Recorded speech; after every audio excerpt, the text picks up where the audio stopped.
The market is quiet this early. The morning smells like rain and frangipani. G is holding my left hand. Ara is holding my right. 3 men in black are standing at the end of my street. I know that posture. I know those suits. I spent years learning to read danger before it introduced itself. I pull my children closer. G looks up at me. Mama, why are we stopping? I don't answer. Because what do you tell a 5-year-old? That their father's world just found them?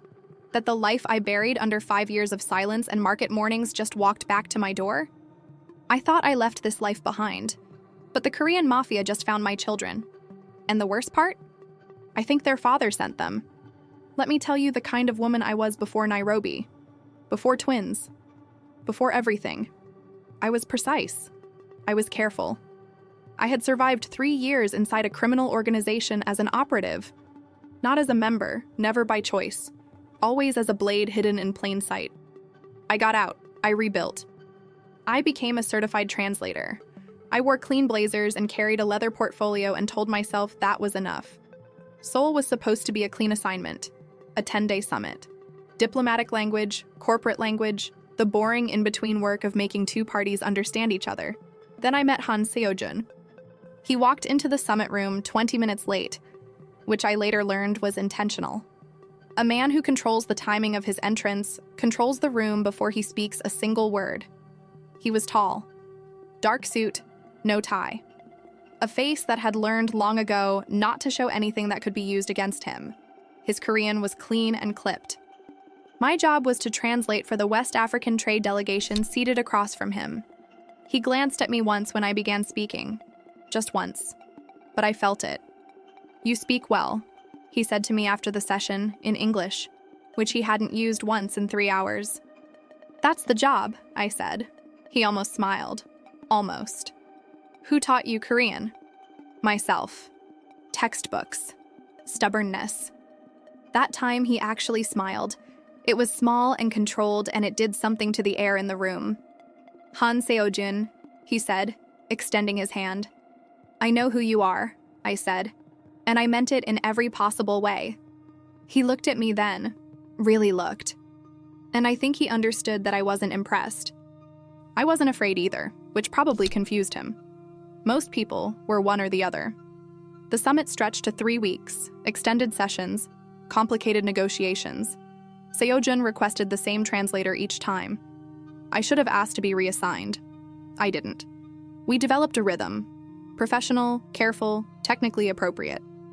But there were moments in the margins, waiting for delegates to return, standing at opposite ends of a window overlooking Seoul's skyline, where the professional layer got thin. You've seen things, he said one evening. Not a question. So have you, I said. What kind of things? I looked out at the city. The kind you don't describe at dinner. He was quiet for a long time. I didn't think someone like you existed, he finally said. What kind of someone? Someone who isn't pretending not to know what the world really is. I turned to look at him then. Really look. This was the moment. I know that now. This was the moment I should have said something cold and professional and walked out of that room. Instead, I said, the world is exactly what it is. The question is what you do inside it. He looked at me like I had just said something that would cost him sleep. And I felt the line move. He was dangerous. I knew that. I had read the intelligence files years ago when his name came up adjacent to a case I'd worked. I knew what he ran. I knew how his organization operated. I knew the names of the people who reported to him and the rumors about those who'd crossed him. And I still found myself thinking about him during the hours I wasn't in the same room. That's the thing about a certain kind of man.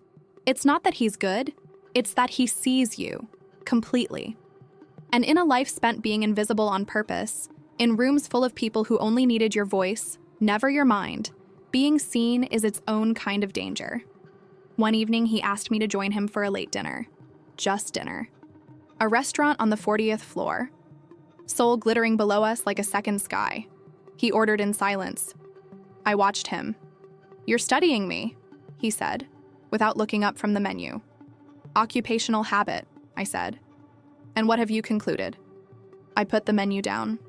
That you're very good at being exactly what people expect you to be. Which means no one ever sees what's underneath. He put his menu down too. The silence between us was not empty. "And what do you see underneath?" he asked. His voice was quiet, almost careful. I should have said, "Nothing. I see nothing." I should have looked away. I didn't. "Someone who is tired," I said, "and who hasn't admitted it yet." He looked at me for a long time, and the line didn't just move. It disappeared entirely. That night, I walked back to my hotel and stood in the shower for 20 minutes, telling myself I was a professional, I was disciplined, I had survived worse temptations than a man in a tailored suit who looked at me like I was the first real thing he'd touched in years. I almost believed it. Then my phone lit up, a message from an unknown number. "I'd like to see you again, not for work." I stared at that message for a long time, and then, "God help me," I typed back. We met 3 more times before the line became permanent. Coffee in a quiet place in Mapo district where no one from the summit would see us. A walk through Bukshan at dusk. The old Hanok rooftops orange in the failing light. A late evening in his private office. Not the criminal office, the one he showed the world. Surrounded by books and a view of the Han River. Each time I told myself it was just conversation. Just 2 people who understood each other's silences. Just proximity. Each time I was lying. The last night was a Thursday. He called me at 10 p.m. "Can you come?" That was all he said. I knew I shouldn't. I came anyway. His apartment was on the 52nd floor of a building in Gangnam. Clean, dark furniture, a wall of glass overlooking the city. No photographs. The kind of space that tells you a person has decided comfort is a vulnerability. He opened the door and looked at me for a moment before stepping aside. We sat on opposite sides of the room at first. He poured 2 glasses of water.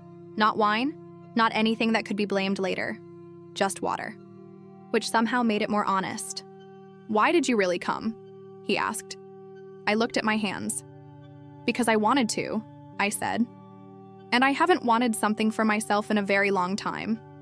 He crossed the room slowly, stopped in front of me. His hand came up and rested against the side of my face. Not grabbing, not pulling, just resting, like a question. "I don't know how to do this carefully," he said. "Neither do I said. And that was the end of being careful. I will not describe what happened next. Not because it wasn't real. It was the most real thing I had felt in years. But because some things belong only to the 2 people inside them. What I will say is this. He was not the man his reputation described. In the dark, in the quiet, with the city lights below us and the Han River silver in the distance. He was someone else entirely. Someone who held on. Someone who asked before he reached. Someone who pressed his forehead against mine afterward and said nothing for a very long time. And I thought, this is the most dangerous thing I have ever done. Not because of who he was, because of how I felt. I woke before dawn. He was already awake, sitting at the window, phone in his hand. I could see the tension in his shoulders before I could see his face. Then I heard, not words, just tone, formal, obligatory. The voice of a man receiving news he expected and had agreed to receive. He ended the call. He sat still for a moment. Then he turned, saw me awake, and something moved behind his eyes. Something that looked almost like regret. "Siojun," I said. "What was that?" He took a breath. "A formality," he said. "Something that was arranged before..." "Before what?" I said. I sat up. I looked at him. "Before last night." He didn't answer. And that was the answer. I dressed quietly. He tried to speak. I held up one hand. "Don't," I said. Not angry, just finished. "I'm not angry at you. I walked in knowing who you were. I made my own choice." "Zola, is she the daughter of Park Cheolman?" I asked. I had read enough files. He said nothing, which was yes. "A merger," I said. 2 organizations, 1 marriage. I picked up my bag. "How long has this been arranged?" 2 years, he said quietly. 2 years. And he had sat across from me every day for 3 weeks and said nothing. I looked at him one last time. "Goodbye, Siojun." He stood. He looked like a man who wanted to say something that hadn't been invented yet. I walked out. I booked a flight to Nairobi that afternoon. I told the summit coordinator I had a family emergency. It was not entirely a lie. The family just didn't exist yet. On the plane, Somewhere over the Indian Ocean, I pressed my hand flat against my stomach. It was too early to know anything, but I already knew. I have always had that instinct, the one that tells you before the proof arrives. Something had changed inside me, something that could not be undone. I landed in Nairobi at 6 a.m. By 9 a.m., my aunt had made tea and was watching me the way aunts watch you when they know something is wrong but are waiting for you to say it yourself. I didn't say anything. 3 weeks later, I sat alone in a pharmacy bathroom staring at 2 lines. Then the pharmacist knocked on the door and said, "Miss, the second test is ready also." 2 lines again. I pressed both tests against my chest and stared at the ceiling, because the first test had shown something else. Something that made me call the hospital that same afternoon. It wasn't 1, it was 2. Twins. The doctor said it twice as if I hadn't heard the first time. I had heard. I just needed a moment to let the word become real. 2 heartbeats on the ultrasound screen, side by side. Stubborn and strong, the way things made from difficult circumstances sometimes are. I sat in that clinic in Nairobi, in a plastic chair, in a room that smelled like antiseptic and cheap air freshener, and I made every decision in the space of about 4 minutes. I would not go back to Seoul. I would not tell him. I would not give my children to a world that would swallow them whole. And I would not be afraid. That last one was a lie I told myself enough times that it eventually started working. My aunt Wanjiru asked no questions. This is one of the great gifts of women who have lived long and seen much. They know when asking will only make a person retreat, and they simply make room instead. She gave me the back room of her house in Ngara. She stocked the kitchen. She learned 3 words of Korean just to sing them to my stomach at night, which made me cry so hard I laughed. I built something small and real. I found translation work online, then in-person contract work for a Nairobi-based NGO that ran programs across East Africa. I was good at languages. I had always been good at surviving. G came first. 3 minutes later, Ara followed, as if she'd been waiting to see whether her brother would make it before committing. G had his father's jaw and his father's silence. He observed before he spoke. Even at 2 years old, he would stand at a window and just watch the street the way a small general surveys uncertain territory. Ara had my mouth and my stubbornness, and, God help me, her father's eyes. The kind of eyes that look at you and make you feel like you owe them an honest answer. I loved them so fiercely it frightened me sometimes. I also thought about him. I won't pretend I didn't. I thought about him when G crossed his arms the exact way I'd once watched Siojun cross his in a negotiation room. I thought about him on the twins' first birthday, and their second, and their third. I thought about him on quiet nights when the market was closed and the city was dark, and the children were asleep and I was just a woman sitting alone with her choices. I thought about him, and I chose Nairobi every single time. 5 years. G started school and discovered that football was the one subject worth taking seriously. Ara started school and decided she was the teacher's co-instructor, whether the teacher had agreed to this arrangement or not. Auntie Wanjiru taught them to cook. I taught them to read in 3 languages. They grew fast and loud and full of opinions, and I thought, we are safe here. We are whole. I let myself believe it. The morning the black car came, I was setting up my stall at the Ngara market. I sold fabrics, printed kikoi, bright batiks, wax prints from across the continent. It was honest work. It was mine. G was next to me, arranging bolts of fabric with the seriousness of a small accountant. Ara was sitting on the folding stool eating a mandazi and critiquing the neighboring vendors' color choices. Then I saw it. A black car. Sole plates. My hands went still. A man stepped out of the car, tall, in a dark jacket. Not Siojun, one of his lieutenants. I recognized the posture before I recognized the face. Park Do-yun. He had found me. He stood at the end of the market row, and when our eyes met, he didn't move. He just looked. A notification, not a threat. Not yet. G tugged my sleeve. Mama? Who is that man? I put my hand on his shoulder. Then I reached out and took Ara's hand. 3 breaths. Then Park Do-hyun turned, walked back to the car, and got in. The car didn't leave. It just parked and waited. My phone buzzed. Unknown number, Seoul country code. I stared at it. It buzzed again. I answered. The voice on the other end was not Park Do-hyun's. It was a voice I had spent 5 years trying to unhear. Zola, Han Siojun said. Low, careful, like someone handling something breakable. I'm not here to threaten you. I need to see you. And then, before I could speak, before I could hang up, he said 6 words that I had no defense against. I'm not his anymore. It's over. I told myself I wouldn't meet him. I told myself that for approximately 6 hours. Then Auntie Wanjiru looked at me across the dinner table, looked at G eating with his father's exact posture, looked at Ara arguing with herself about whether to finish her rice, and said, without looking up from her own plate, whatever it is, it won't stay outside forever just because you locked the door. She was not talking about the car still parked at the end of the street. She was talking about everything. I left the twins with her the next morning. I chose a public place, a cafe near the Nairobi city center, open windows, people everywhere, full daylight. I chose a table near the exit. Old habits. He was already there when I arrived. 5 years. He looked like the same man and like a completely different man at the same time. The suit was still precise, the posture still controlled, but there was something worn at the edges. Not weakness, just weight. The weight of a man who had been carrying something too long and was no longer pretending it wasn't heavy. He stood when I walked in.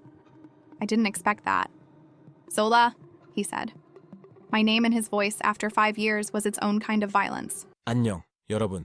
Before you continue, if this story touched something in you, you should know I didn't tell everything yet. The complete version has 20 full audio episodes. No interruptions, no ads. Just the story, the emotions, and the moments I couldn't fit in here. If you scan the QR code on your screen, or tap the link in the pinned comment to continue listening right now. Siojun, I said. I sat down. I did not let my hands shake. Talk. He talked. The marriage to Min Yoo-jin had happened. A ceremony in Seoul attended by 2 criminal organizations and 100 people who were afraid not to show up. He had fulfilled the arrangement. He had been exactly what the alliance required. And then, 8 months ago, it had collapsed. Not because of love, or the absence of it, because the alliance itself had fractured. Min Yoo-jin's father had made a move that cost Siojun 3 of his lieutenants and a legitimate business he had spent 4 years building as his exit strategy. The marriage became a liability. The divorce became a necessity. Min Yoo-jin had agreed for reasons of her own that had nothing to do with him.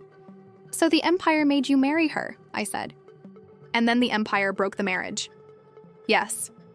And now you're in Nairobi. Yes. I looked at him. Why? I said. You ended things before they started, Siojun. You were already committed when you... I stopped, breathed. Why come here? He was quiet for a moment. Because I never stopped, he said. And I needed to know if you... Stop, I said. He stopped. I looked at my hands on the table. There's something you need to know, I said. And I need you to hear it completely before you say anything else. He went still. That particular stillness that meant he was preparing himself. I took one breath. I have 2 children, I said. 5 years old. Twins. Silence. The cafe noise continued around us. Orders being called, chairs scraping, the city outside. All of it completely indifferent to the fact that the world was rearranging itself at this small table. Siojun looked at me. He was a man who had learned to read situations faster than most people could blink. I watched him do the calculation. I watched the moment the answer arrived. The color didn't leave his face. Something else left instead. Something more fundamental. Like the scaffolding behind his expression had just shifted 2 inches to the left. Twins, he said, very quietly. A boy and a girl, I said. Their names are G and Ara. He said nothing. He pressed one hand flat on the table, slowly, like he needed to confirm the surface was real. I waited. Why didn't you... He started. You were engaged, I said. Then married, to a woman whose father runs an organization. What exactly was I supposed to do? Walk back to Seoul with a pregnancy and hand my children to a world that would turn them into leverage? His jaw tightened. I kept going. I am not asking you for anything. I am not accusing you. I am telling you the truth because you came here and you had the right to know. What you do with it is your decision. He looked at me for a long time. Can I... His voice was different now. Lower, stripped of everything careful. Can I see them? I should have said I need time. I should have said, let me think about this. What I said was, tomorrow morning, Auntie Wanjiru's house, you come alone. He nodded once. He didn't say thank you. He didn't say anything sentimental. He just nodded, like a man who understood that he had just been given something he hadn't earned yet and was going to treat it accordingly. I stood to leave. Zola, he said. I stopped.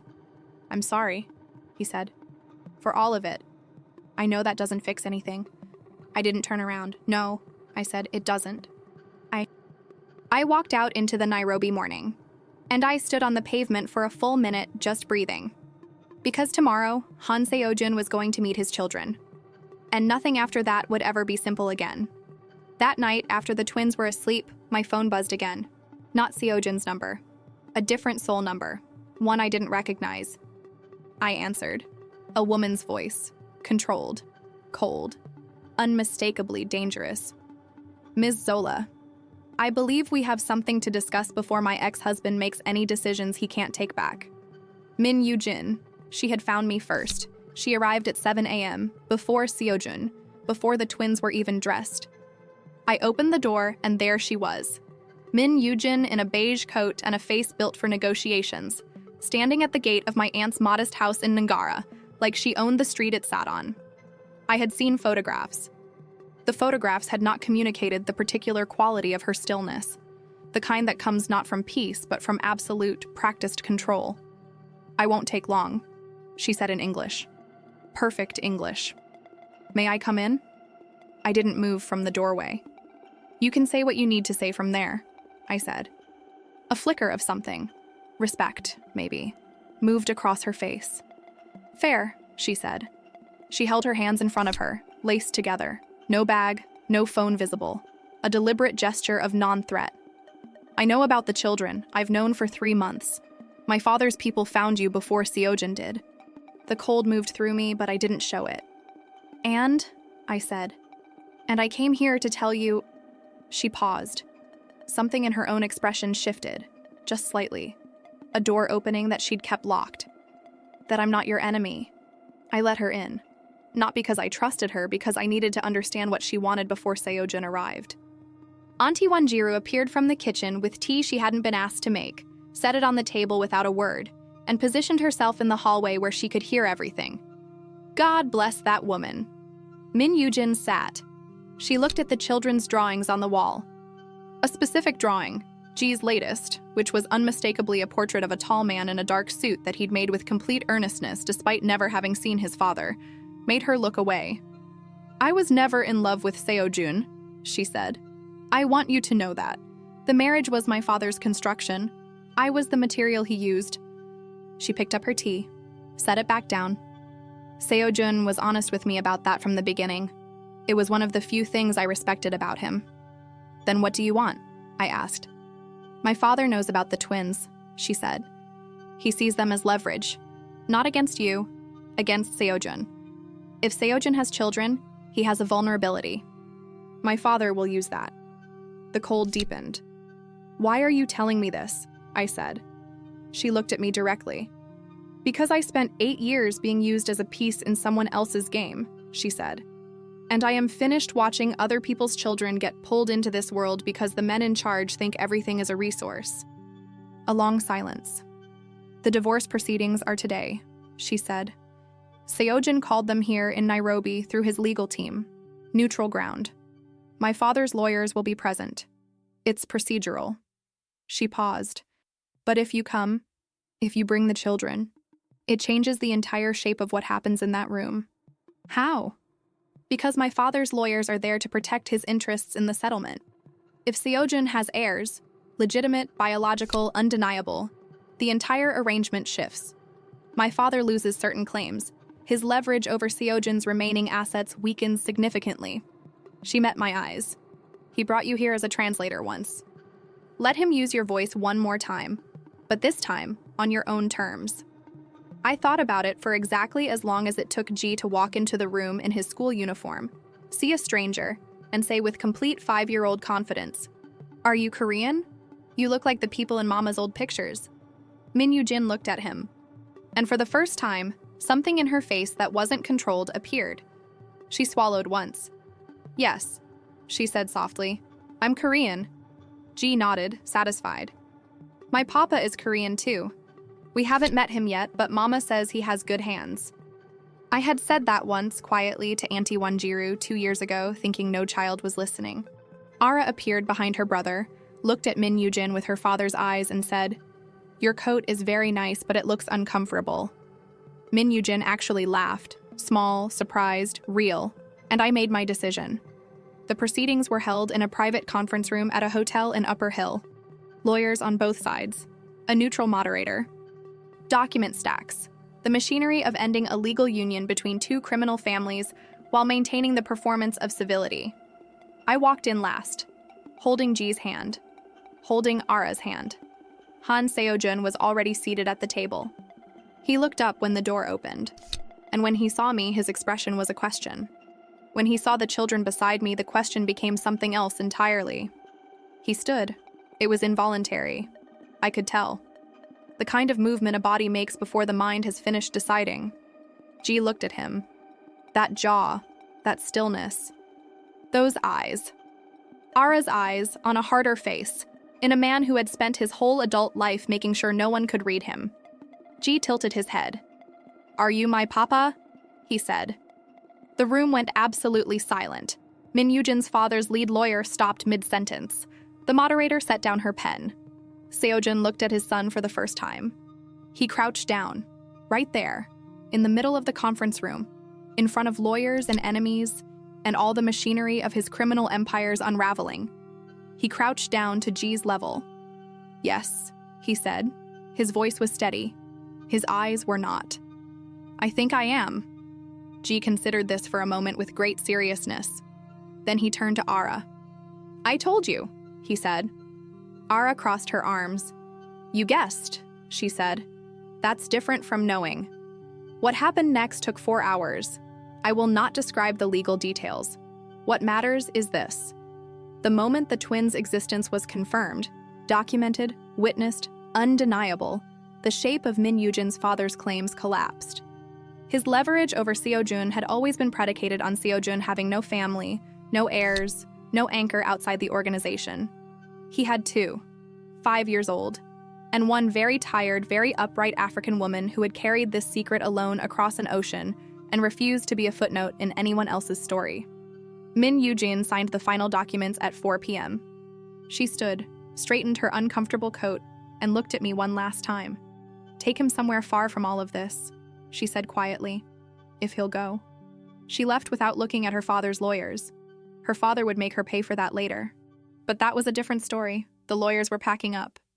Siojun was kneeling on the carpet letting Ara inspect his watch with the focus of a junior jeweler.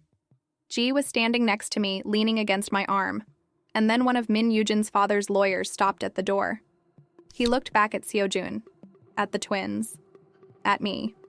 He smiled. It was not a warm smile. Congratulations, he said. Park Cheolman sends his regards. He walked out. Siojun slowly stood. His face had gone completely still. The kind of still that meant something was already being decided behind his eyes that none of us would like. The threat was real. Siojun told me that night, after the twins were asleep in the hotel room adjoining ours, my aunt stationed in the doorway like a guardian carved from stone, what Park Cheolman's message actually meant. The lawyer's parting words were not a greeting. They were a declaration. A notification that the old man knew exactly where Zola and the children were, that he had known for months, and that the divorce, now finalized, had removed his last reason to stay his hand. Siojun had 2 children and no alliance to protect them, which meant Park Cheolman would move. How long do we have? I asked. Days, maybe less. He was standing at the window. Nairobi at night below us. I need to make some calls. Siojun. I waited until he turned. What are you going to do? He looked at me for a long time. What I should have done 4 years before I met you, he said. I won't pretend I understood everything that happened in the next 72 hours. Phone calls made in quiet rooms. Siojun's remaining loyal lieutenants, 4 men, not the army he had once commanded, but 4 who had chosen him over the organization when it fractured. Documents transferred, assets moved, evidence packages assembled. Siojun had been building an exit for years. He had told me once, in Seoul, in that office with the view of the Han River, that he was constructing something legitimate, a real business, a real life. Park Cheolman's betrayal had cost him pieces of it, but not all of it. And a man who has spent 15 years in the underworld knows where every body is buried, sometimes literally. He had leverage of his own, leverage he had never used because he had never needed to. He used it now, for his children, for me. The morning of the third day, Park Do-yoon, who I had last seen parked at the end of my market street like a dark omen, came to the hotel with a folder of documents and the news that Park Cheolman had agreed to a formal, witnessed, legally binding withdrawal. No pursuit, no retaliation, verified by 3 neutral parties in 2 countries. The cost was a financial concession Siojun made without hesitation. He signed the agreement at the hotel desk. Then he sat back in his chair and just breathed for a moment. I was watching him. "Is it done?" I asked. "The old man's side is done," he said. "My own organization?" He paused. "There are people who won't accept a leader who chose family over the structure. That will have consequences for a while." "How bad?" "Manageable. I've been preparing this for 3 years." He looked at me. I just needed a reason to actually pull the trigger on it. He glanced toward the room where the twins were eating breakfast with Auntie Wanjiru, G narrating something about football with extreme intensity, while Ara corrected his statistics. "I have 2 reasons now," he said quietly. We had a conversation that was not romantic in any cinematic sense. No music, no rain, no grand gesture. We sat across from each other at the small table in the hotel room while the twins napped, and we talked like 2 adults who had made enormous mistakes and were trying to figure out if what remained was worth building on. "I'm not the same person I was in Seoul," he said. "Neither am I said. "I'm not asking you to forgive me for the engagement." I knew what I was doing. "I should have told you before." "Yes," I said. "You should have." He accepted that without defense. If you made it to the end, you already understand this isn't just another story. What you watched here is only a fragment. The full experience lives in 20 complete audio episodes, carefully told, with every detail, every emotion, every turning point. There are no ads, no interruptions, and nothing was removed like it is on YouTube. You can listen anytime on your phone with total privacy, inside the members-only area. Scan the QR code on your screen now, or tap the link in the pinned comment to unlock the full story and continue listening immediately. "I don't want to disappear into their lives like I have some automatic right because of biology," he said. "I know I have to earn it." I looked at him. This was the man I had seen once, briefly, in Seoul, under all the layers the world had required him to build. Tired, real, capable of honesty when the stakes were high enough. He had chosen his children over his empire. That was not nothing. "G wants to know if you know how to play football," I said. He blinked. "I'm terrible at football," he said. "I know. I'm telling you because he's going to ask, and I want you to be honest with him." The corner of his mouth moved. "And Ara," he said. "Ara will decide what she thinks of you independently, and there is nothing either of us can do to influence that process." He almost smiled. "She sounds like you," he said. "She sounds like both of us," I said, which is a terrifying thought. This time he actually smiled. And for the first time in 5 years, something in my chest that had been locked since a Thursday night in Gangnam quietly, cautiously opened. It was not a fairy tale ending. I want to be clear about that. There was no wedding on a hilltop. No single moment where everything healed at once. There was G teaching his father the rules of football, with the patience of someone who had accepted that adults were slow learners. There was Ara demanding Siojun read her a story and then critiquing his narrative choices. There was Auntie Wanjiru making him eat 3 full plates of food before she would agree to look at him with anything warmer than neutrality. There was Siojun learning what it means to be present, what it costs, what it gives back. There was me learning, slowly, to let the door I had locked 5 years ago in a Nairobi pharmacy stand open. Not wide. Not yet. But open. 6 weeks later, Siojun came to the market on a Saturday morning. Not in a dark suit, just a simple jacket, looking slightly lost the way people do when they're somewhere new and trying not to show it. G grabbed his hand immediately and began explaining every vendor's product with the authority of a tiny market commissioner. Ara walked beside me, glanced up at Siojun holding her brother's hand. and slipped her hand into mine. "Mama," she said. "Yes, baby."